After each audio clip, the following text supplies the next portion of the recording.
People have this absolutely insane idea that readers groups and writers groups are these nonpartisan, artist friendly spaces. They are absolutely not, and BookTwit proved it last week.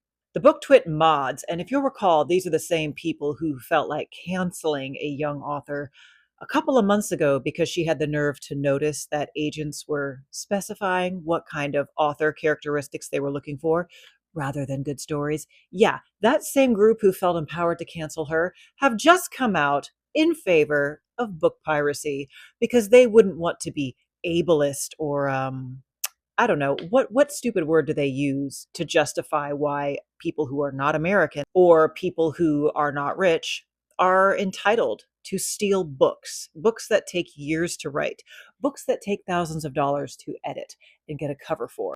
Oh, but they're not going to judge you if you want to steal it. And not just this one either. All of your books are stolen.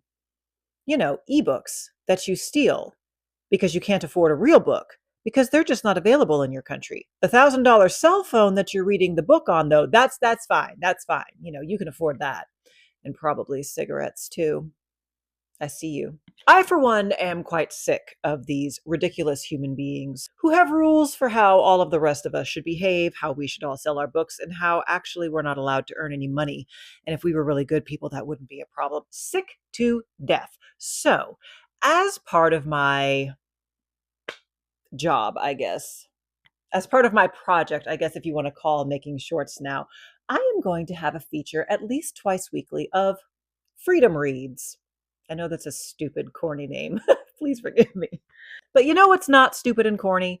Paying good artists for the work that they create, specifically work that is pro American, pro freedom, and pro healthy relationships. Dare I even say, pro heroism. These are the kinds of books that publishers sneer down their nose at because the author isn't of the right demographics. Or, these stories are a little traditional. We don't want those. No. Well, actually, the audience, the paying public, the people who will pay for your books instead of steal them, they do want those stories. But if they're indies, sometimes they can be hard to find. How do you know the good ones from the bad ones? How do you know the ones that are worth your time and money? And how do you find them? Because some people choose not to sell on Amazon. And you know what? We support that decision.